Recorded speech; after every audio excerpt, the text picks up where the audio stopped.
Alors, juste avant de commencer la cérémonie des vœux, je voulais juste quand même expliquer pourquoi j'avais un petit problème de prononciation, d'élocution en fait. Hein.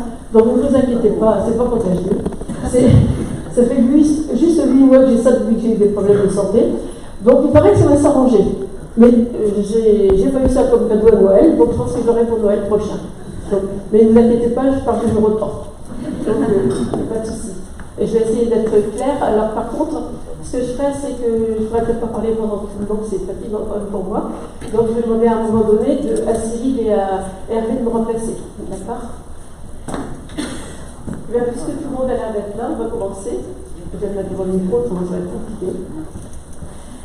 Alors, monsieur le sénateur Simon Madame la conseillère départementale Marie de Botter, puisque monsieur Maurice Le Maire est pour votre service et l'a compris. Monsieur le président de Questember Communauté, Patrice Le Pen-Musique.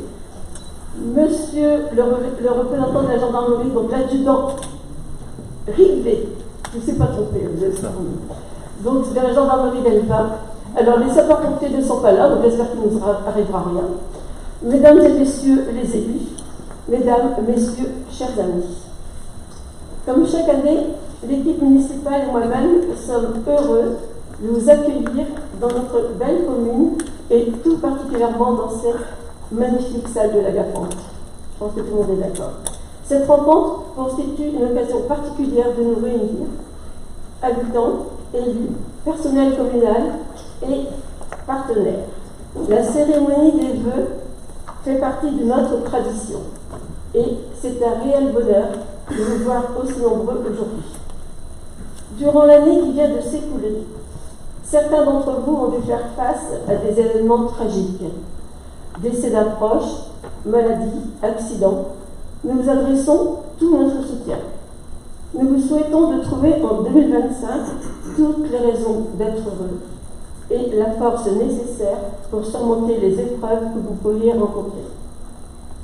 Je vais dans un premier temps donc vous retracer la vie de notre commune durant l'année 2024. Cyril Pierrand et Hervé Guillaume Verne prendront le relais en plus après pour le bilan des réalisations 2024.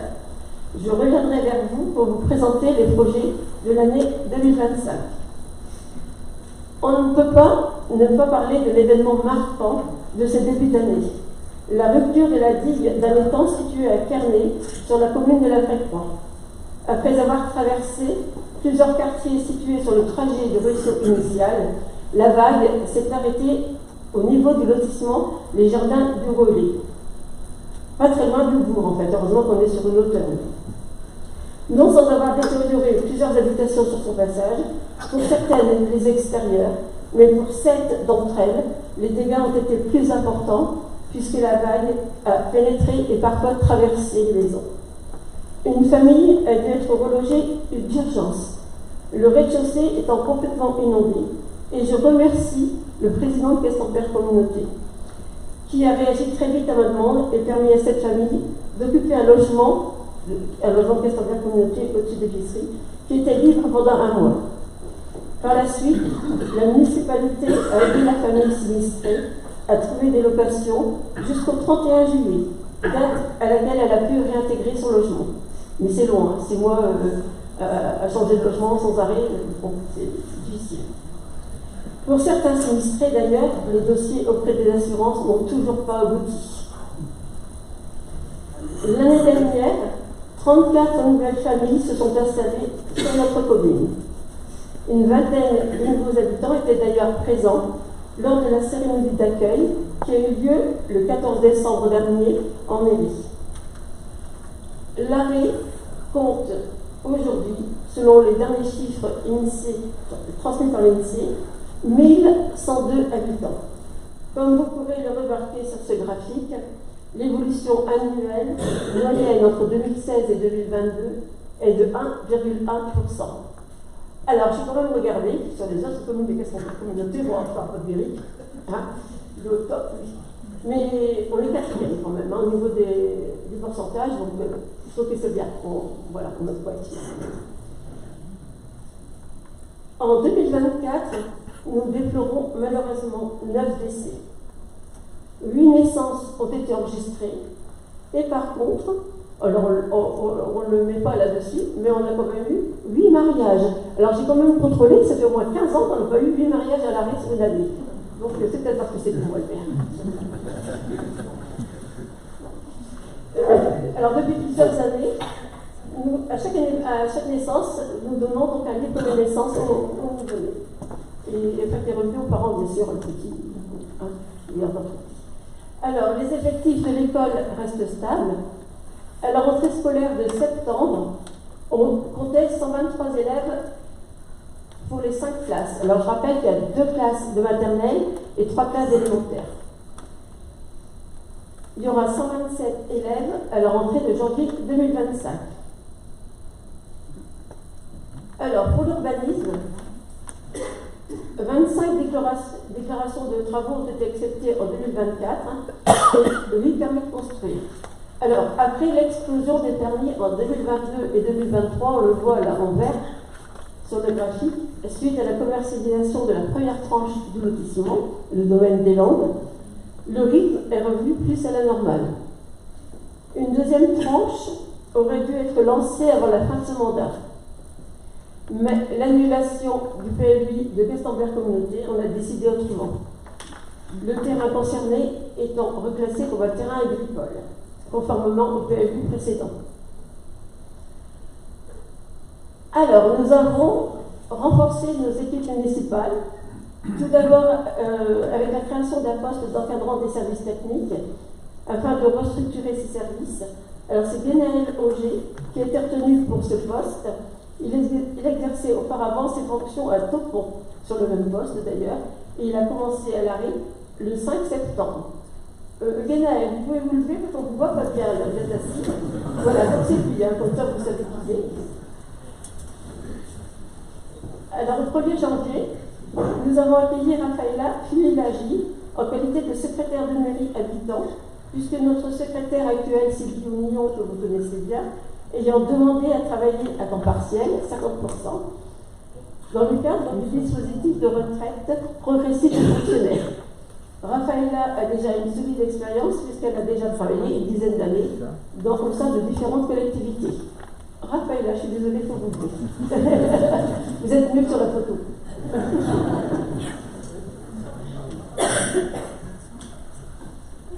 Alors, nous ne pouvons pas évoquer la vie de notre commune sans évoquer le travail réalisé par les associations. L'Arrêt compte à ce jour une vingtaine d'associations et je voudrais saluer les bénévoles impliqués dans le milieu associatif qui n'hésitent pas à innover afin de faire évoluer leurs manifestations et permettre ainsi de faire vivre leur association. Parce que moi je dis qu'une association qui ne se renouvelle pas, c'est une association qui peut effectivement mourir. Ils n'hésitent pas à sortir de leur zone de confort pour proposer des animations ouvertes à un plus large public. Et nous allons le découvrir avec ces coups de cœur. Alors ça tombe bien parce qu'ils sont venus en force l'arrêt tonique. Donc pour la première année, ils ont donc programmé une randonnée gourmande sur l'arrêt, sur le chemin de randonnée. Et ça s'est très très bien passé, ça lui a expliqué que c'est fou. Donc ils ont décidé de remettre ça cette année. La fête du printemps, on parle à la réaction, c'est l'association des professionnels de l'arrêt, mais qui a terminé la fin d'année, qui va être repris par une association qui s'appelle B2Z, bénévoles de l'arrêt. Et je trouve que celui qui a fait le plus gros effort, c'est le président de la CPG, qui n'est pas là aujourd'hui, mais qui est représenté par M. Nicolas. C'est le parcours des petits combattants, des anciens combattants et des prisonniers de guerre. En fait, ils ont créé une manifestation où il y avait des parcours pour les enfants, donc principalement les enfants de l'arrêt, bien sûr, et ceux de l'école, et ça a eu un grand succès. Donc, je les remercie et je les encourage à continuer sur cette lancée. Ces associations n'ont pas hésité à proposer des animations, on le voit, afin que le maximum de personnes, enfants et adultes, puissent passer un bon moment ensemble. C'est grâce à ce genre d'initiative que se renforce le lien social et intergénérationnel tout au long de l'année. En ce qui concerne l'activité économique, alors j'ai coutume de dire que l'arrêt n'a pas 2 heures d'activité, c'est connu, mais néanmoins, nous formulions de petites entreprises. Il y a plus d'une quarantaine de petites entreprises à l'arrêt, donc c'est déjà pas mal, et des commerçants, des artisans, des indépendants, et sans oublier nos agriculteurs. Alors il y a au moins un ici, parce que c'est un conseiller, et je ne sais pas s'il y en a d'autres, mais enfin il y en a au moins un. Merci Joanne d'être là. Et en fait, ce sont beaucoup de jeunes qui reprennent les exploitations, donc c'est aussi très important. Alors, toutes ces personnes créent de l'activité et, pour certains, des emplois sur notre territoire. En 2024, 4 nouveaux professionnels ont créé leur entreprise ou se sont installés sur la rue. Donc, il s'agit de ADP Plomberie, Adrien Jubel, qui a monté son entreprise artisanale et qui propose ses services de plomberie, leur spécialisé dans la climatisation et la ventilation RR. ECP Ouest, qui est en fait une alliance de compétences entre Jean-François Allier, qui est déjà donc électricien sur notre secteur, sur notre commune, et Thierry Sangiusto, qui se sont associés pour créer une entreprise de vente et de pose de panneaux photovoltaïques. En bas à gauche, on a Leclerc Design, donc Camille Leclerc, architecte d'intérieur, spécialisée dans l'accessibilité et l'adaptation du logement. Elle propose ses services en design, architecture intérieure, aménagement d'espace adapté et décoration. Et en bas à droite, nous avons Belbresse Bijoux, Bénédicte Guillet, qui est là d'ailleurs, je l'ai vu, je crois Bénédicte, quelque part, oui, c'est bien, qui vous propose des bijoux uniques en argent, sur mesure et personnalisés. Donc surtout, messieurs, n'hésitez pas, si vous avez un cadeau à faire, il est important.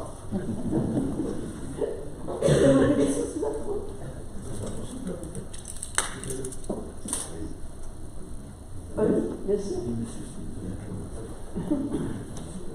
Ils savent se faire des cadeaux tout seuls devant des hommes, carrément. Alors nous avons parlé des associations et des professionnels qui donnent vie à notre commune, mais ils ne sont pas les seuls. Les membres de l'équipe d'animation municipale ainsi que la médiathécaire sont sur la brèche tout au long de l'année.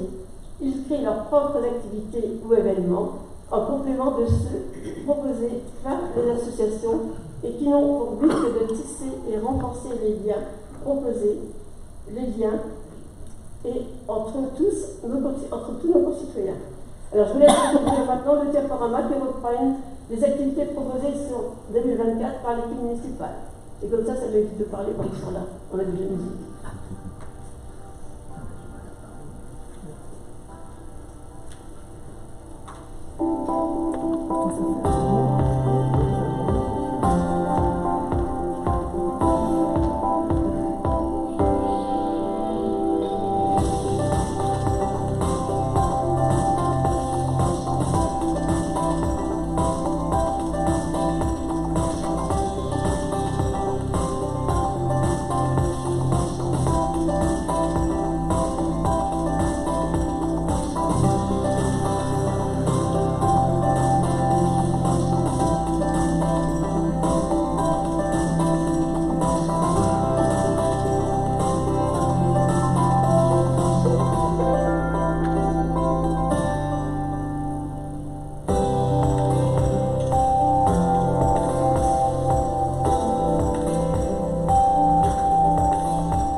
dire un grand merci à tous les membres des différentes commissions, élus ou bénévoles, parce qu'il y a aussi des bénévoles dans les commissions municipales, pour leur investissement. Grâce à eux, Larry est une commune dynamique, n'ayons pas peur des mots, et nous en avons fait la preuve aujourd'hui. Je voudrais aussi saluer l'initiative de Sophie, responsable du périscolaire, qui a mis en place des échanges épistolaires entre les jeunes qui restent en garderie le soir et les aînés volontaires. Tout cela par l'intermédiaire de Claudine Lebrun, la référente solidarité, à raison d'un échange mensuel. Ils apprennent ainsi à se connaître et à se découvrir par le biais des mots avant une rencontre physique. Alors, je vais maintenant passer la parole à Cyril Kéran et après ce sera avec Berne pour la suite de la présentation et je reviendrai vers vous pour vous parler de 2025.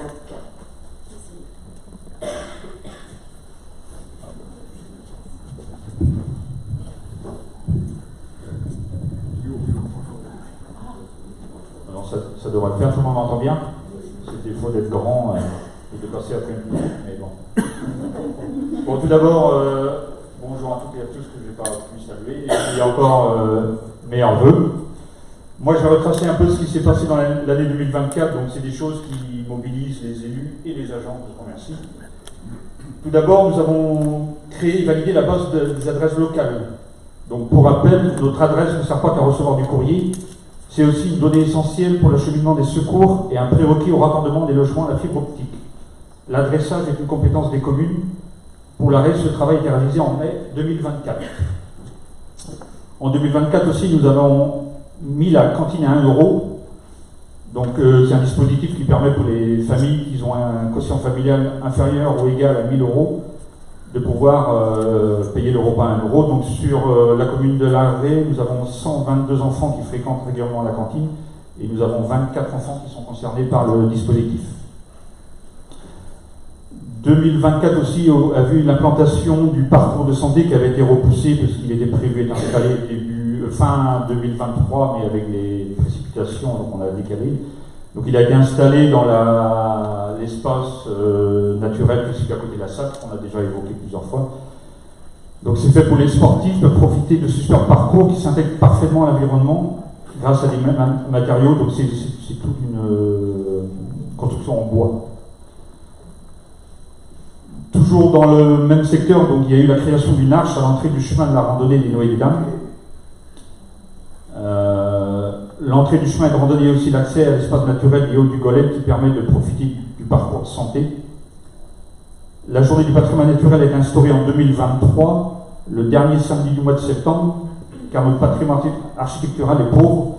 Par contre, notre patrimoine naturel est largement mis en valeur par les actions que nous développons depuis 4 ans. Donc on voit les photos. Nous avons installé aussi des pique-niques, donc toujours pareil sur l'espace de nature, une balançoire à côté de la salle et une table de ping-pong à côté du City Park.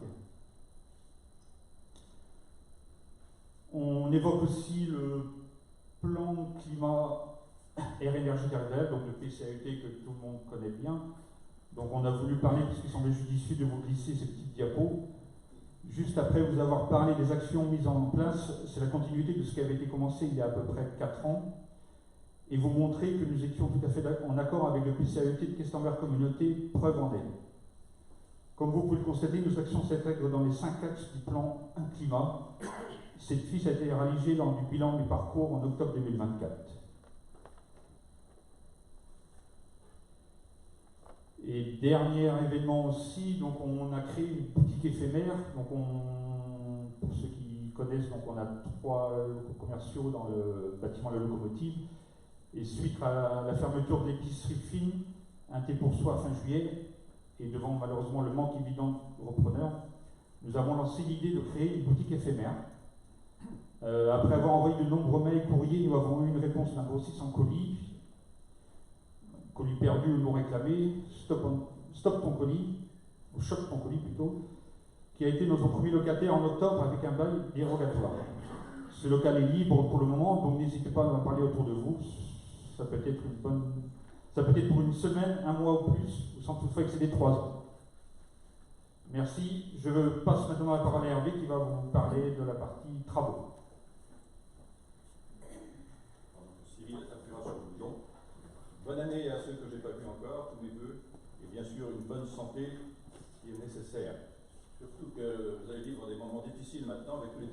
nous avons envisagées sur la commune. Tout d'abord, la rue du 19 mars. Vous avez sans doute tous été plus ou moins gênés pour la circulation. C'est le mal nécessaire, mais voilà, cette rue va être refaite complètement. Le syndicat des eaux a déjà commencé avec, vous avez pu voir, la remise en état des réseaux d'eau. Avant de commencer les travaux, on est allé vérifier avec le SIAP que les réseaux étaient en bon état et il y avait quelques parties à changer. C'est pour ça que les travaux ont déjà commencé avec eux. Et puis très bientôt, et même ça a déjà aussi commencé, l'effacement des réseaux électriques avec Morbihan Énergie qui a commencé à faire des nouveaux branchements pour enlever les fils qui sont encore accrochés dans les poteaux.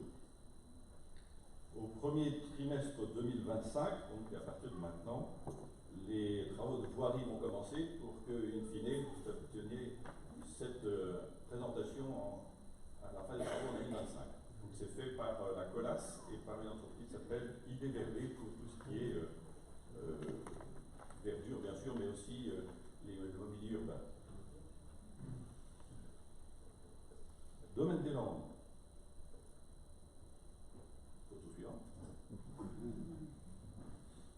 Voilà, il ne reste plus que les travaux de finition à faire. Tous les lots ont été vendus et tous les bâtiments ont été construits.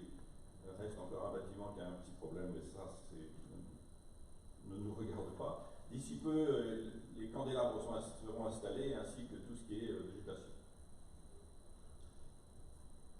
Il y a eu quelques travaux de voirie réalisés, c'est indispensable. Vous avez vu la grande... L'ennemi des routes, c'est l'eau. Et on a été très embêtés tout au long de l'année 2024, donc il est nécessaire, par petits bouts, de refaire toute cette voirie. Là, il y a eu Quérolieu, Quérulot et 2 endroits au Quinquis. Le cimetière.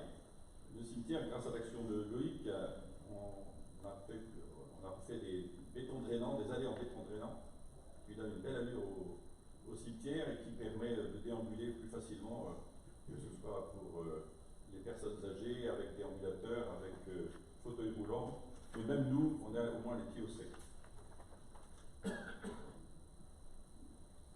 Notre bonne vieille salle des sports, le tonneau, bien connu, qui nous rend encore bien les services, même si elle est en très mauvais état. Et pour la faire durer encore, grâce à Caisse-Lambert Communauté, on a réalisé un drainage sur le côté, de façon à diminuer le niveau de l'eau et faire en sorte que le sol soit à peu près sec quand les gens viennent jouer au ballon. Au Guédreau, nous avons renouvelé les parterres qui étaient vieillissants et qui étaient nécessaires d'enlever. Il reste encore à tailler quelques arbres et à en planter d'autres. On verra aussi s'il faudra continuer sur la rue du Pré de la Motte. La cantine. La cantine, il y avait quelques soucis parce que c'était pas facile pour les gens, le personnel d'y travailler, parce qu'en fait, il y avait ce qu'on appelle la marche en avant. Vous savez, quand la vaisselle sale arrive à un bout et ressort propre à l'autre. Là, c'était un petit peu mélangé. Donc, il a fallu réorganiser tout ça, puis donner un peu de volume. Et visiblement, les personnels y travaillent de manière plus décontractée et tout se passe bien. J'espère.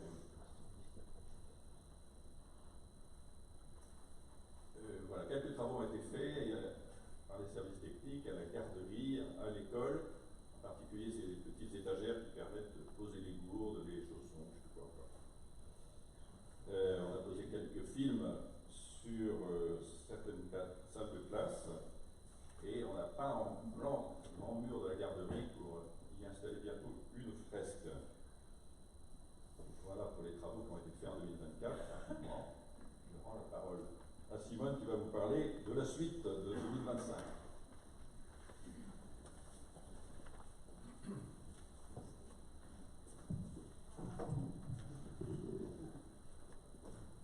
Voilà ce que c'est quand on est petit de passer après un grand. Voilà. Donc en fait, pour les projets 2025, je voudrais commencer par un sujet qui fâche. J'ai promis, et Gita est là, le président de Boule, j'avais promis, parce qu'on m'avait dit qu'on allait le faire, la couverture des jeux de boules en panneaux photovoltaïques.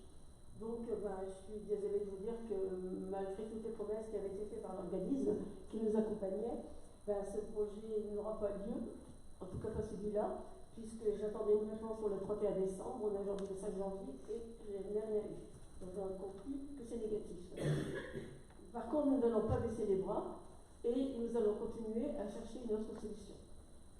Même si c'est que partiellement, je pense qu'on pourra essayer de faire quelque chose.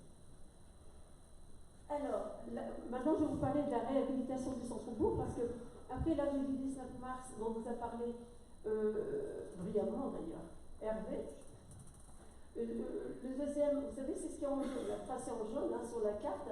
Là, en 2025, on va attaquer la deuxième partie, qui est en fait le cœur de bourg. Alors, le cœur de bourg, c'est ce qui va être le plus important pour nous, parce que c'est ce qu'il y aura, c'est le plus gros travaux qui vont être là, il y aura vraiment du changement à ce niveau-là. Alors, je voudrais juste vous rappeler que le cœur de bourg de notre commune présente un caractère très routier, où la présence des véhicules dans l'espace public est très dominante. Et en particulier aux abords de la mairie. Alors c'est une photo que j'ai prise cette semaine. Hein. Donc vous voyez la mairie dans le fond, et devant c'est le parking, avec plein de voitures. Et encore, c'était les vacances. Donc il y a moins de voitures que d'habitude. Donc le centre-bourg est quasi intégralement occupé donc, par les voiries et le stationnement, ne laissant pas d'espace pour la déambulation ou la convivialité. Le projet de réaménagement du cœur de bourg, proposé par Géorodane Sud, associé à Arborea, vise à répondre aux objectifs suivants. Réduire la vitesse des véhicules en créant des zones différenciées. Il va y avoir une zone de rencontre au niveau du bourg. Conforter l'identité de notre petite commune rurale de Charmes en mettant en valeur le patrimoine bâti. Alors c'est vrai qu'on n'a pas grand-chose, on a quand même une belle mairie et une belle église. Et 2 croix classées, donc il faut quand même les mettre en valeur. Revégétaliser le cœur de bourg en mettant l'accent sur les bienfaits offerts par la nature. Lutter contre les îlots de chaleur. Favoriser l'infiltration de l'eau en désimperméabilisant, et j'ai réussi à dire en une seule fois, les sols. Améliorer la qualité de vie. Requalifier le paysage urbain en utilisant des matériaux simples mais qualitatifs. Le végétal aura également vocation à jouer un rôle important pour adoucir les surfaces aujourd'hui très minérales. Offrir des fonctions de convivialité dans l'espace public devant la mairie et l'église. Donc on vous a mis la photo un petit peu trop tôt parce que c'est là que je disais un aperçu de ce que sera la place de la mairie dans le futur. Mais vous voyez bien la différence déjà avec ce qu'il y avait juste avant. Il n'y aura plus de parking devant la mairie, les parkings seront sur le côté, du côté droit de la route qui va être légèrement dévié. Alors ces travaux dureront environ 5-6 mois et les inconvénients pour les riverains seront certainement plus contraignants. Nous ferons le maximum pour que tout se passe pour le mieux, surtout pour les professionnels qui exercent dans le bourg.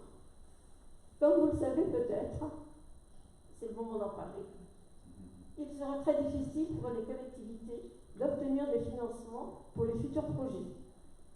En ce qui nous concerne, certaines subventions nous ont été accordées pour les 2 premières tranches, puisque nous n'avons plus de dossier pour les 2 premières tranches. Et nous serons donc peut-être moins impactés que d'autres communes. Néanmoins, nous devons rechercher des aides supplémentaires pour 2025, puisque toutes nos demandes de subventions n'ont pas été satisfaites complètement, donc forcément il faut rechercher d'autres. Mais nous espérons que ce n'est qu'un mauvais passage et que tout redeviendra plus facile pour les communes en 2026. Alors, la végétalisation de la cour de l'école. Alors, c'est un plus petit projet, bien sûr, par rapport au centre-bourg, mais c'est quelque chose qui nous tient à cœur. Effectivement, en parallèle donc, de la renaturation du centre-bourg, l'idée a aussi germé de végétaliser la cour de l'école. En effet, l'école des petits apprentis est particulièrement exposée aux fortes chaleurs. En concertation avec les enseignants, la mairie recherche des solutions pour abaisser la température des classes les plus exposées. Vous voyez, les classes qui sont là à droite, en fait, elles sont en plein soleil le midi. Elles sont légèrement, c'est plus bas en fait que le niveau de la mairie, hein, donc c'est vraiment en plein cagnard. Alors, donc, la mairie recherche des solutions pour abaisser la température des classes les plus exposées et permettre aussi aux enfants de s'abriter des fortes chaleurs tout en jouant à l'extérieur. Une végétalisation partielle de la cour de récréation permettrait de répondre en partie à l'objectif recherché. Il existe déjà une surface importante herbacée qu'il conviendrait de réaménager. Alors la surface, on la voit pas bien, mais derrière le petit train, il y a une pelouse qui continue derrière tout le bâtiment. Donc ça pourra être utilisé. Les réunions de travail qui seront mises en place à partir de ce mois de janvier devraient permettre une avancée concrète des réalisations pour que les petits apprentis puissent bénéficier pleinement des premiers aménagements dès la rentrée scolaire 2025. Et pour nous donner des billes pour pouvoir faire ce projet, on a demandé la permission à la Vraie Croix, à Pascal, qui est là, d'aller visiter, et on nous a dit tout de suite, on nous a accompagnés, on nous a bien expliqué tout ça, je t'en remercie, ça nous a donné des bonnes idées, et on s'est dit qu'on était aussi capable de le faire. Ça nous a réconforté quelque part. Donc c'est très bien, merci beaucoup. Alors maintenant, on va passer au moment le plus festif de la matinée, les Jeux de l'Envoi, puisque cette année aura lieu la deuxième édition des Jeux de l'Envoi. Il y en avait, la première était en 2023, la deuxième, je ne sais pas pourquoi, mais elle a eu en 2024, mais je crois que c'est à cause des élections, à répétition. Quand je dis je ne sais pas pourquoi, je sais pourquoi, mais bon, donc on ne pouvait pas tout faire, hein, c'était pas possible. Voilà, donc cette année, elles se dérouleront sur la commune de Plecadac, puisque c'est un souhait des 4 communes fondatrices, hein, puisqu'il y a Molac qui est là, il y a Saint-Guillaume qui est là, je n'ai pas vu Plecadac, mais donc l'arrêt est là aussi. Et donc, au programme, quand même, je vais vous donner une idée du programme quand même. Il y aura course de Rosalie, c'est bien ça, hein, quand même. Il y aura parcours d'agilité, mais c'est l'après-midi, hein, donc faites attention midi. Boule bretonne, multi, palais, course en sac, tennis de table et badminton. Animation pour tous, donc jeux de bois, velote, danse bretonne, pomme track, initiation collective. En fait, à Plecadac, ils ont toutes les infrastructures qu'il nous faut pour le faire. Donc c'est beaucoup plus simple et on s'est dit comme ça, tous les sportifs se retrouveront sur place et les supporters n'auront pas à faire des kilomètres pour aller voir les uns et les autres, ils n'auront qu'à se déplacer d'un lieu à l'autre, hein. Ils seront tous proches. Alors ce sera l'occasion pour nous, l'Aréens, je parle pour l'Aréens, de nous retrouver à Plecadac, de participer aux épreuves et activités proposées et de défendre brillamment les couleurs de notre commune. Alors nous c'est le bleu, il faut le savoir. J'ai encore les brassards, hein, donc n'hésitez pas à vous inscrire. De toute façon, dans votre bulletin, vous avez un bulletin d'inscription, vous avez le flyer pour l'inscription. Donc, je voudrais terminer par un grand merci. Merci au personnel municipal, à tous les bénévoles qui participent aux activités mises en place par la municipalité, que ce soit les matinées citoyennes. On n'a pas fait de diapo là-dessus, mais tous les ans on fait les matinées citoyennes et tous les ans on a des bénévoles qui viennent nous aider. Le nettoyage des chemins de randonnée, et Dieu sait que ça pousse hein, par ce temps-là, ou pour les permanences et la médiathèque. Mais par-dessus tout, je voudrais remercier les adjoints, les conseillers municipaux, qui nous soutiennent un peu plus depuis quelques mois, excusez-moi, mais qui ont hâte que je reprenne pleinement possession de mes facultés d'élocution. Et je dis merci à Cyril et à Philippe pour leur aide lors de cette présentation. Alors je voudrais juste leur dire qu'ils sont prêts pour 2026. Hein. Ils peuvent se présenter, il n'y a pas de souci. Alors avant de passer la parole à Patrice Stefanisi, président du Castor-Vert Communauté, je vous adresse en mon nom, au nom du conseil municipal et de tous les agents, nos meilleurs vœux. Que cette nouvelle année qui commence soit porteuse d'espoir pour vous et votre famille. Très bonne année à tous.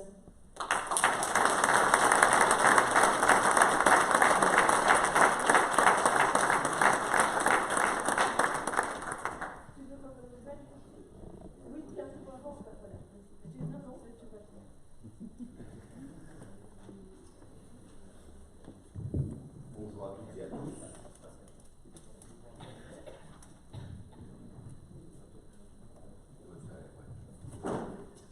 Bonjour à toutes et à tous.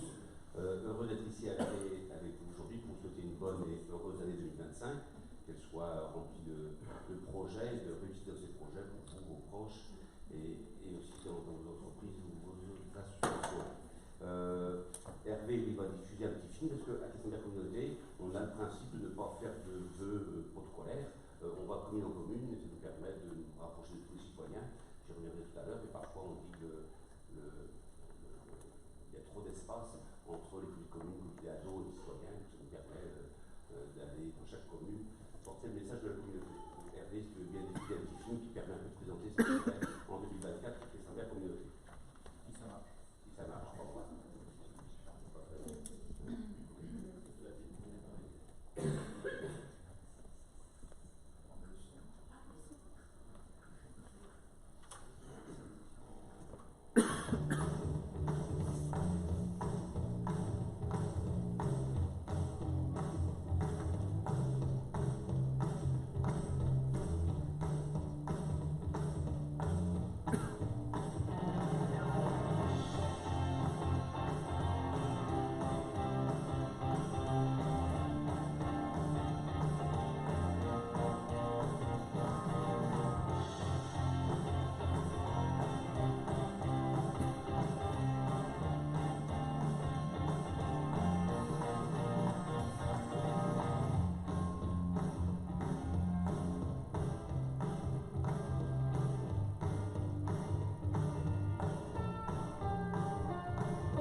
Merci Hervé. Alors je crois que le protocole tout à l'heure, Simone l'avait très bien fait, je salue quand même le sénateur Simon et puis Marie conseillère départementale, tous les maires qui sont ici présents, et notamment je remarque que 6 maires de la communauté sont présents, donc ça montre un peu la solidarité qui existe cette question de la communauté. On a la chance d'appartenir à une assez petite communauté, 13 communes, 24 000 habitants, mais ça nous permet d'être proches des uns des autres, d'avoir des communes qui sont solidaires les unes des autres, et donc au sein d'un territoire toujours assez attractif. Alors je ne vais pas vous parler de tout ce qui est fait à la question de la communauté, le petit film l'a bien démontré, je ne vais pas vous parler ni de la piscine, ni des déchets, ni de ce qui est fait au service technique, c'est-à-dire les entretiens de voirie, de terrain de sport, tout ce qui se passe au niveau social en termes de petite enfance, parentalité, enfance jeunesse, gérontologie.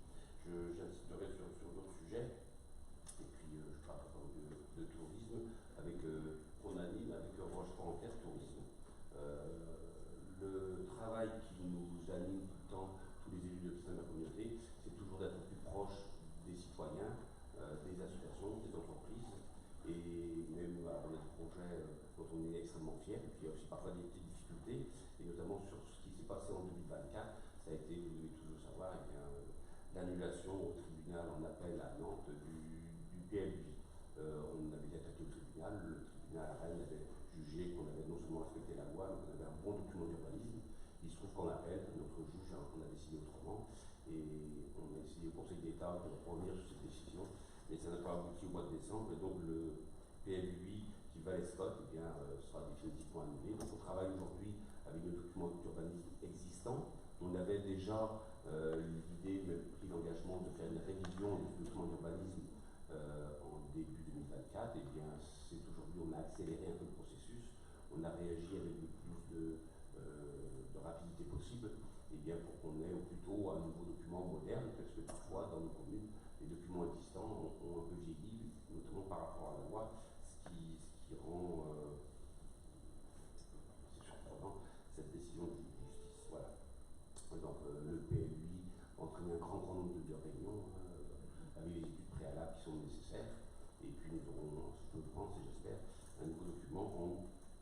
horizon 2027. On parle aussi beaucoup de climat, de réchauffement climatique partout, et on peut toujours se voir. On a encore vu, évidemment, il n'y a pas très longtemps, sur les médias ce jour-ci, on a vu des tonnes de plastique se déverser sur des plages en Océanie, et bien on pourrait dire, parce que de toute façon, nous, ce qu'on va faire, ça ne sert à rien, et bien non. À quelle de la communauté, on essaie d'agir au plus proche de ce que l'on peut faire, au plus proche de nos communes, auprès des citoyens, et donc notamment le projet, le lancement du projet Récolte, qui nous permet d'aider financièrement les associations qui ont des démarches très positives en termes d'environnement pour favoriser les transitions qui sont nécessaires, que ce soit dans les domaines agricoles, industriels ou auprès des citoyens. Donc c'est un geste assez politique qui nous permet de montrer ce que l'on fait de manière assez précise. Pour 2025, je ne vais essayer de pas être trop long, pour 2025, on a d'autres projets. On va continuer évidemment ce qu'on fait en termes économiques. La compétence économique est la première compétence souvent des communes. Et donc on travaille en direction de l'agriculture pour accompagner les transitions dont je vous ai parlé tout à l'heure. On a signé une convention avec la Chambre d'agriculture et d'autres partenaires et aussi la région Bretagne pour être un territoire expérimental, notamment pour l'installation des futurs agriculteurs.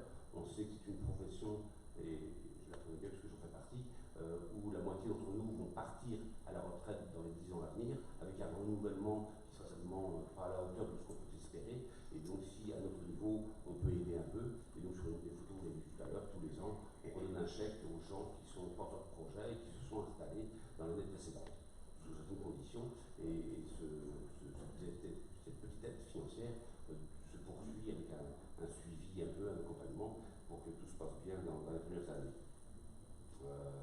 Cette convention, cette expérimentation dont je vous parlais avec la région Bretagne et la Chambre d'agriculture, c'est aussi l'occasion d'aménager, d'essayer de favoriser en tout cas l'échange parcellaire, parce qu'on sait très bien que les véhicules agricoles prennent de la place, sont lourds, peuvent utiliser des voiries, et si on peut éviter aux tracteurs de faire plusieurs kilomètres et de regrouper des terres autour d'un siège d'exploitation, ce sera économiquement intéressant pour l'exploitant, les exploitants, mais aussi pour les collectivités, parce que ça permettra de mieux vivre ensemble sur nos voies de circulation. Pour ce qui est des commerçants et des artisans, on a toujours un place commerce artisan. C'est aussi une aide qui est couplée avec la région Bretagne, et ça nous permet d'accompagner de la même manière les porteurs de projets qui s'installent. Et puis on a aussi, on a presque fini pour les communes, ça peut être le cas aussi à l'arrêt, parce que c'est une commune qui est propriétaire du bâtiment, quelques logements et du commerce, si vous en avez parlé tout à l'heure, et dans une commune, que ce soit à Terlin, Bourg, et que je crois qu'on oublié, on a aidé financièrement l'installation du dernier commerce alimentaire. On ouvrira aussi en termes de compétences économiques toujours, et bien l'accompagnement dans les différentes zones économiques. C'est vrai qu'il a une zone économique, mais on considérait que plutôt que de morceler l'aide sur toutes les communes, il mieux mieux se concentrer sur les communes pour être plus efficaces. Et donc celles qui en ont, et on essaye d'entretenir les zones artisanales avec un bon niveau de qualité. Et puis sur la commune de Lauzac, eh bien, il y a une grosse zone industrielle qui est en train de se mettre en place, parce que ce terrain a été choisi il y a une quinzaine, presque 20 ans, il a été acheté parce qu'il bénéficie de la proximité de la 4 voies Vannes-Nantes à 165. On devrait pouvoir ainsi installer des grosses entreprises qui permettront de fixer de l'emploi sur le territoire. 2025 pour la communauté, c'est aussi le lancement. Les travaux ont démarré en décembre. Vous devez tous connaître à peu près le site des buts, où il y a le lycée et le collège. Et bien, quand on est dans le bas du parking, en haut à gauche, on va créer un pôle social.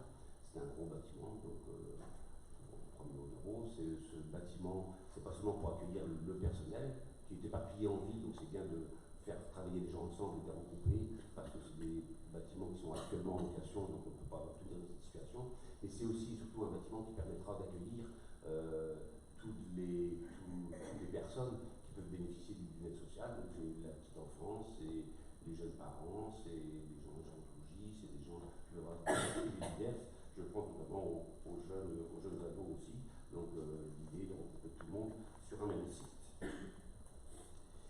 Et puis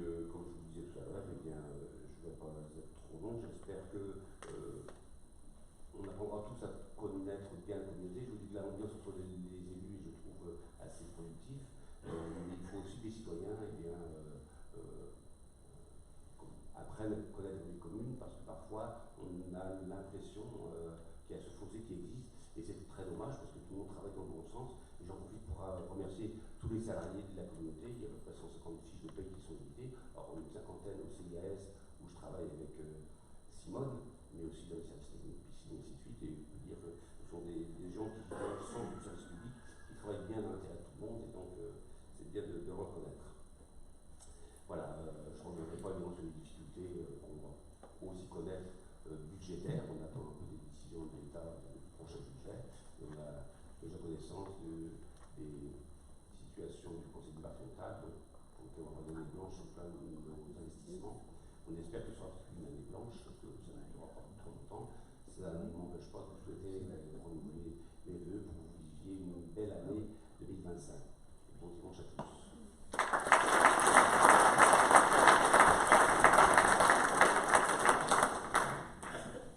Alors, on va laisser la parole maintenant à Marie Le Botter. Alors, bon, ça me laisse.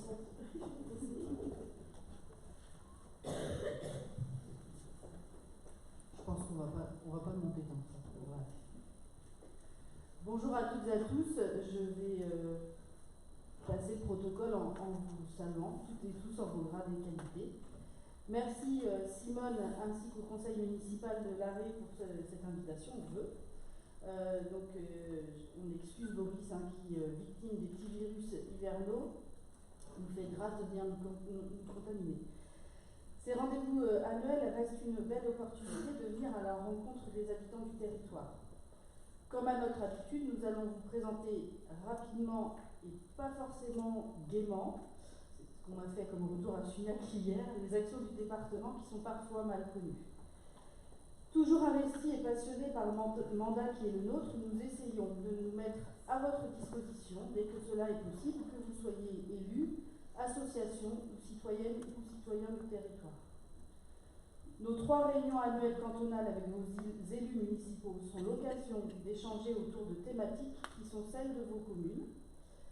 Nous tenons ici à témoigner de l'engagement et de l'investissement qui sont les leurs pour faire de vos communes des territoires accueillants et à l'écoute du plus grand nombre avec l'intérêt général au cœur de leurs préoccupations. Au cours de l'année qui vient de s'écouler, en plus de nos réunions territoriales, nous avons également renouvelé nos permanences dans chacune des 16 communes du canton. Nous vous invitons à venir nous rencontrer ces jours-là. L'instabilité parlementaire et gouvernementale plonge une partie des citoyens dans une inquiétude forte. Pour le département, l'année 2025 sera marquée par une première depuis de nombreuses années. Une année durant laquelle le budget verra s'effriter ses recettes et multiplier ses dépenses contraintes. Avec un retour des DMTO, des droits de mutation à titre onéreux, au niveau de ceux de l'année 2018, cela représente une baisse de recettes de près de 55 millions d'euros. Dans le même temps, les besoins de financement pour l'aide personnalisée à l'autonomie, l'APA, et de la prestation compensatoire du handicap, le PCH, ainsi que le revenu de solidarité active, le RSA, nous amènent à une hausse des dépenses de 20 millions d'euros. Dans ce cadre budgétaire à la fois difficile et très incertain, la majorité départementale a présenté le 16 décembre dernier un budget qui se resserre autour des politiques publiques spécifiques au département. La conséquence majeure est la suspension de nombreux dispositifs de subvention à l'investissement des communes. Le programme de solidarité territoriale, le PST, environ 39 millions d'euros par an, va être gelé en 2025. L'aide à l'entretien de voirie est lui aussi suspendue, ainsi que les subventions au développement des mobilités douces. La politique très généreuse des temps passés est donc suspendue à des temps meilleurs, comme l'a dit le président Lapartien. Pour avoir assisté aux assemblées des départements de France, on est effectivement, ça se tend, la situation se tend, mais par rapport à d'autres départements français, nous sommes encore à peu près à la veille. Dans ce cadre, le groupe minoritaire auquel nous appartenons a proposé de revoir le dispositif d'aide aux communes plutôt que de l'annuler pour 2025, en prenant notamment en compte les plus fragiles d'entre elles, qu'elles soient plus petites ou plus simplement moins riches. Le rôle d'amortisseur dans les politiques de solidarité que porte le département est crucial au moment même où les difficultés que vous pouvez vivre augmentent. Les plans sociaux et licenciements que connaissent les grandes entreprises du territoire, Yves Rocher, Michelin, vont meurtrir nos communes et leurs habitantes et habitants. Ces subventions, par leur effet levier, permettaient d'investir dans les équipements publics, procurant ainsi de nombreux emplois dans les entreprises locales, qu'elles soient petites ou plus grandes. Nous avons alerté le président et sa majorité sur le risque de ralentissement économique que font peser ces décisions brutales. La production de logements aidés, bien qu'ambitieuse, ne suffit toujours pas à combler les demandes, que ce soit en zone urbaine ou rurale. Les enjeux du vieillissement de la population, bien que bien documentés dans le schéma de l'autonomie, tardent à être pris en compte de manière forte dans l'organisation et ses moyens. À ce propos, nous tenons à mettre en lumière une réforme importante qui est à l'œuvre depuis 1 an. Le rapprochement des services de soins infirmiers à domicile, les SIAD, et les services d'aide et d'accompagnement à domicile, les SAAD, en une structure unique, les services autonomie à domicile.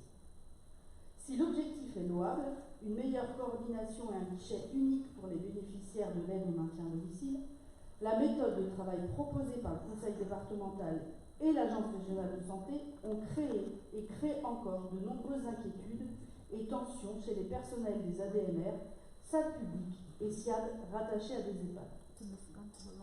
Le risque que nous avons mis en lumière auprès de la majorité de droite du département est la perte de proximité avec les aînés qui veulent rester le plus longtemps possible à domicile et dans des conditions améliorées. Nous serons vigilants dans les réunions de travail qui auront lieu durant l'année 2025, dans la mesure où nous siégerons peut-être, nous l'espérons, dans ces futurs dispositifs que seront les groupements de coordination des services médico-sociaux, afin qu'usagers comme professionnels y trouvent le plus de confort possible dans leur quotidien. Il y a 1 an, la fin du projet de 2x2 voies sur la RD 775 prévoyait un travail de sécurisation sur les intersections. La baisse des investissements risque de faire prendre du retard sur ces travaux nécessaires. Nous resterons vigilants sur ce point. Notre travail à vos côtés sur le territoire est riche de rencontres et d'échanges. Nous avons conscience des difficultés rencontrées par toutes et tous et continuerons de porter un regard, des propositions différentes au sein des commissions départementales dans lesquelles nous siégeons, afin d'améliorer le quotidien des Morbihanaises et Morbihanais.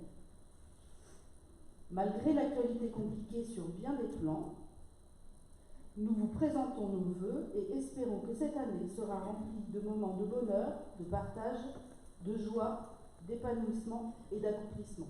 Je vous remercie.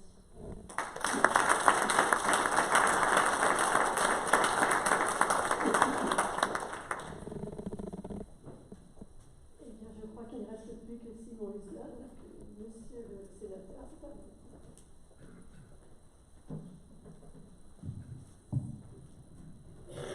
Merci Madame la maire, chère Simone, Mesdames, Messieurs les élus de l'Arrée, Madame la conseillère départementale, chère Marie, Monsieur le président de Questenberg Communauté, cher Patrice, Mesdames et Messieurs les élus du grand pays de Questenberg, parce que je crois savoir que au-delà des frontières de Questenberg Communauté, chère Laréenne, chère Laréen, je suis très heureux d'être à vos côtés ce matin, et encore une fois merci Madame la maire pour votre invitation.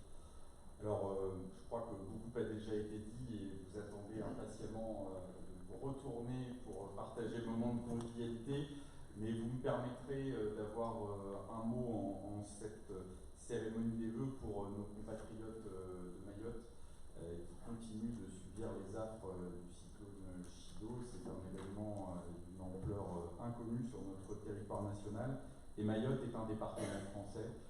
Donc je le dis en tant que parlementaire parce que nous aurons à nous prononcer dans quelques jours sur une loi spéciale pour soutenir ce territoire. L'État se doit d'être au rendez-vous, mais chacune, chacun peut avoir un rôle à jouer. En tout cas, je me permets de passer le message. Vous savez qu'il y a des associations qui sont mobilisées et toute aide, même la plus petite, sera évidemment la bienvenue.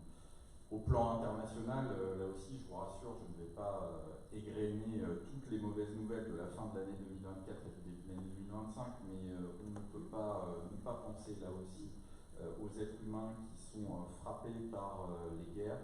Je pense en particulier aux portes de notre continent, à ce qui se passe en Ukraine, ou un peu plus loin de nous au Proche-Orient. Là aussi, en tant que Français, en tant qu'Européens, nous avons et nous aurons un rôle à jouer pour rappeler les principes du droit international, défendre les droits humains. C'est un combat qui reste toujours d'actualité, alors qu'en 2025, nous allons célébrer, commémorer les 80 ans de la fin de la Deuxième Guerre mondiale. Nous croyions à l'époque, finalement, et dans les décennies qui ont suivi, que tout cela était définitivement derrière nous. Eh bien, l'actualité se charge de nous rappeler que ces combats restent partie de notre quotidien et doivent nous mobiliser. Au plan plus local, à l'échelle nationale, vous le voyez bien, le contexte politique, j'en dirais quelques mots. Moi, je vous le dis d'entrée de jeu, on est dans une période évidemment compliquée à la suite de la dissolution. Je crois qu'il est maintenant de notre responsabilité, les parlementaires, députés comme sénateurs, d'œuvrer à la construction de ponts, à l'élaboration de compromis qui soient respectueux des singularités politiques. Il ne faut pas demander aux uns et aux autres qui ont été élus par les citoyennes et les citoyens avec des priorités politiques claires d'y renoncer. Ce serait à mon avis une erreur, mais dans le respect de ces priorités qui peuvent différer évidemment d'une sensibilité à l'autre, nous devons pouvoir trouver des points communs, des convergences au service de l'intérêt général de notre pays.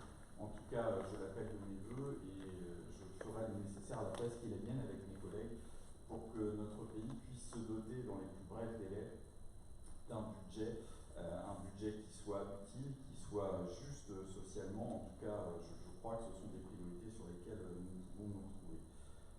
Alors une fois qu'on a dit ça, je dis finalement un peu à l'image du temps aujourd'hui, tout cela est très anxiogène et nous invite plutôt au pessimisme. Moi je crois plutôt l'inverse. Et on en a eu la démonstration encore une fois ce matin avec le travail formidable réalisé par votre maire Simone et par l'ensemble de l'équipe municipale, l'ensemble des agents. Je tiens aussi à saluer leur travail absolument remarquable dans le cadre des communes et à l'échelle aussi de l'intercommunalité, puisqu'on est sur le territoire. Je ne dis pas ça parce que le président est là, mais Questembert Communauté est un exemple du travail intercommunal, des décisions qui sont prises, je pense en particulier au PCAET, qui a été salué encore récemment dans la presse et à raison. Eh bien, ces éclaircies, elles viennent du terrain. Elles viennent du terrain parce que nous avons la chance de pouvoir compter sur des élus locaux, des agents qui font un travail remarquable. Je suis sûr que vous en avez conscience. Et c'est vrai qu'on est dans une période où finalement les citoyens expriment des attentes qui sont légitimes, mais ont peut-être parfois tendance à considérer que tout cela est normal, tout cela est indu. Quand ça va bien, c'est simplement ce qui devrait toujours se passer. Et puis en revanche, dès que les choses ralentissent ou connaissent des petits problèmes, ce sont les élus qui sont responsables de tout.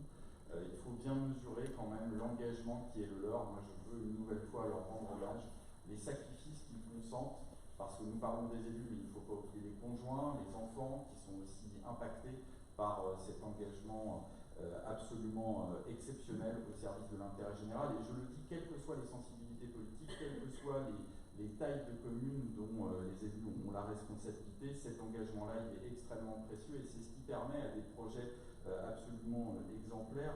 Je pense en particulier au travail que vous réalisez sur l'éducation, la petite enfance, à travers les investissements dans les écoles, le travail autour du bien manger, sur la consommation foncière et l'action pour préserver notre climat, parce que vous l'avez sans doute entendu, mais 2024 sera, on le dit maintenant quasiment chaque année, mais l'année la plus chaude jamais enregistrée sur notre planète. Et Patrice a eu raison de le redire. C'est vrai que parfois, face à l'énormité de ces défis, on se dit, mais ça sert à quoi localement, à l'échelle de ma maison, à l'échelle de ma commune ou de mon intercommunalité, de fixer des ambitions qui paraissent parfois très élevées.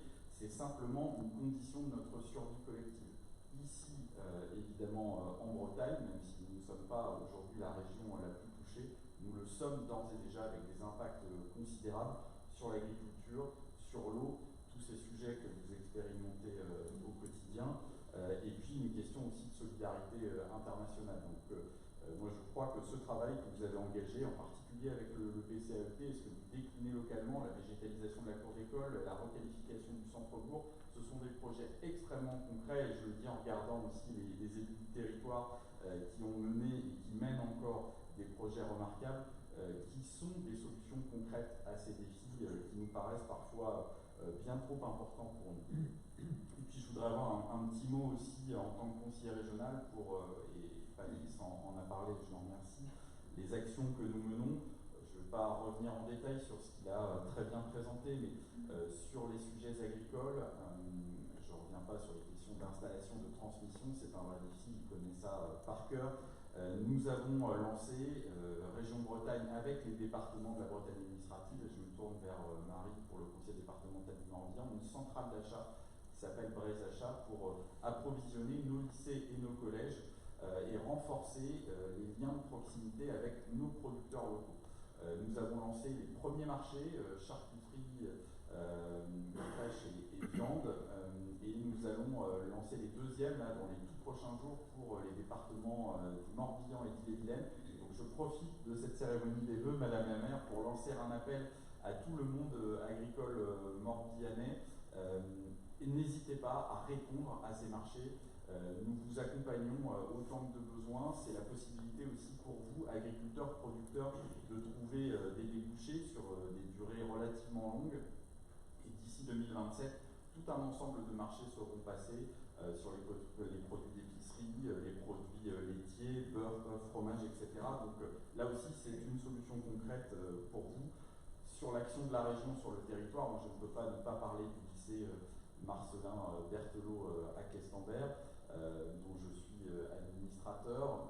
Vous le savez, la région a annoncé il y a maintenant quelques mois un investissement massif de près de 17 millions d'euros pour rénovation, construction. Donc là aussi, ça témoigne de notre engagement au service du territoire. Et puis, de façon plus récente, vous avez entendu parler là aussi de la carte des formations avec la menace qui pesait sur un BTS remarquable quand on parle de souveraineté industrielle, et à raison Patrice l'a soulevé. Moi je salue là aussi l'action de Questembert Communauté, quand on voit ce qui se passe à Michelin, quand on voit ce qui se passe à la Fonderie de Bretagne, nous avons besoin sur toute la chaîne de valeur, de la formation jusqu'aux entreprises, d'une mobilisation de tous les acteurs. Et donc là, moi je me suis battu avec le député Paul Molac, avec les élus du territoire pour que ce BTS, qui permet notamment de former des ouvriers qui ensuite sont recrutés par exemple par Airbus, de pouvoir être maintenu. Ce que nous avons obtenu de la part du rectorat, là aussi, c'est un engagement concret parce que ici, sur le territoire de Questembert Communauté, vous avez des formations d'excellence, vous avez des entreprises d'excellence, vous avez évidemment, vous l'avez compris, des élus d'excellence, et c'est important de le rappeler, c'est un combat que nous partageons les uns et les autres. Puis je terminerai sur ce qui va se passer au Parlement. Nous allons siéger à nouveau à partir du 14 janvier prochain, avec une priorité, l'élaboration du budget pour le pays, projet de loi de financement de la sécurité sociale, projet de loi de finances pour l'État. Dans le premier cas, c'est 660 milliards d'euros, dans l'autre cas, 460 milliards d'euros. Ça peut paraître tout ça très, très important, ça l'est, mais ça a des incidences très concrètes sur le soutien aux acteurs locaux, en particulier pour les collectivités. Donc moi je vous le dis en tant que sénateur, j'étais déjà mobilisé sur la première partie du débat budgétaire, parce que nous au Sénat, nous n'avons pas de 49.3, donc nous avons débattu du budget jusqu'au bout, jusqu'à la censure votée par l'Assemblée nationale le 4 décembre dernier à 20h26. Nous allons probablement reprendre ces débats là où ils avaient été arrêtés. Et moi je serai notamment mobilisé pour la défense des services publics, l'accès aux soins, en particulier dans les territoires ruraux, sur les moyens pour l'éducation nationale, là aussi en particulier dans les territoires ruraux, parce que c'est dans les territoires ruraux qu'on a l'espérance de vie la plus faible, qu'on a des pertes de chance en matière de soins, et donc là moi je veux saluer aussi l'action résolue de tous les élus, en particulier ici. Sur l'éducation nationale, là aussi nous fermons plus de classes, ce sont dans les territoires ruraux, alors qu'il y a des besoins extrêmement importants. Donc pour tout ça, il faudra des moyens, c'est clair, notamment avec des impôts qui soient plus justes, qui mettent à contribution celles et ceux de nos concitoyens et de nos entreprises qui ont les moyens de participer davantage à cet effort national, et puis de garantir des moyens pour les collectivités locales, ça c'est absolument indispensable. Le projet de budget du gouvernement Barnier prévoyait jusqu'à 11 milliards de coûts pour l'année 2025, avec des effets absolument terribles pour les communes, pour les intercommunalités, mais aussi pour les plus grandes collectivités comme les départements et les régions, avec des effets en cascade pour justement ces mêmes communes. Donc nous avions voté, nous au Sénat, la suppression de la réforme, c'est un petit peu technique, mais c'est très important, du fonds de compensation de TVA, qui prévoyait de réduire le taux et de réduire l'assiette. Donc ça avait été supprimé par le Sénat. Sur un certain nombre d'autres mesures aussi, nous on souhaitait aller plus loin, donc nous remettons ces sujets sur la table en ayant bien en tête que le budget des collectivités, c'est pas le budget des élus. Vous en avez vu la démonstration ce matin. Le budget des collectivités, c'est le budget que les élus mettent sur le terrain à votre disposition pour répondre à vos attentes. Et donc c'est important pour les services publics et pour le soutien à l'économie locale, parce qu'aujourd'hui, 70% de la commande publique vient des collectivités locales. Donc si demain nous révisons la voilure pour les collectivités, ce sont nos TPE et PME locales qui en subiront les conséquences. Et donc pour toutes ces raisons, parce que les collectivités, elles, votent des budgets à l'équilibre, à la différence de l'État, non seulement il ne faut pas les pointer du doigt comme certains ont pu le faire par le passé, mais il faut donner à ces collectivités les moyens de bien fonctionner. Et donc, bon, vous le voyez, l'année 2025 ne manquera pas de sujets au plan local comme au plan plus national de mobilisation. Moi, je serai aux côtés des élus, aux côtés des habitantes et des habitants, et vous dire, quand je commençais mon propos en disant que finalement des éclaircies viennent toujours du terrain, nous avons la chance de vivre en République. Encore une fois, une République qui ne vient pas de nulle part. Quand on regarde notre histoire, voilà, il y a 8 décennies, des événements absolument terribles se sont passés, y compris sur nos territoires. Nous avons fêté la libération de la poche de l'Orient, les 80 ans de cette libération de la poche de l'Orient.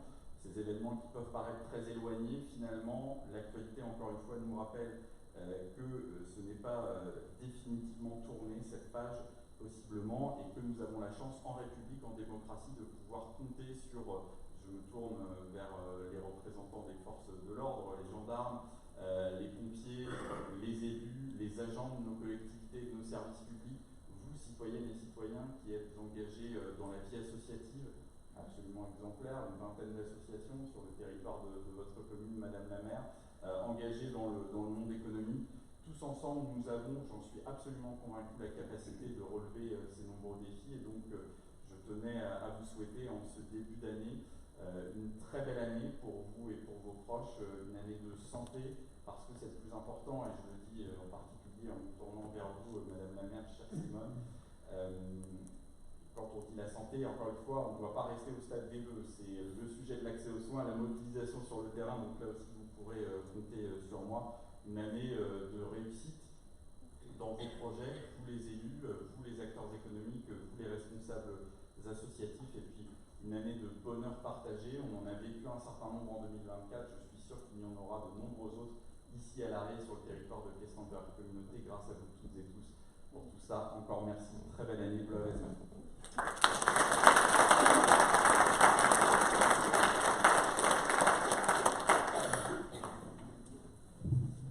Alors, le moment tant entendu est arrivé, c'est-à-dire que vous allez pouvoir voir le micro. Mais pour ce faire, on va simplement vous demander d'attendre un petit peu quand même, de ne pas vous précipiter, le temps que nous, on puisse vous servir. Mais par contre, s'il y a des petits jeunes qui voulaient bien prendre des chaises et les mettre sur le côté, par paquet de 10, s'il vous plaît. C'est réglementaire. Donc, ça nous arrangerait bien. Voilà, ça sera un peu plus convenable. Merci beaucoup.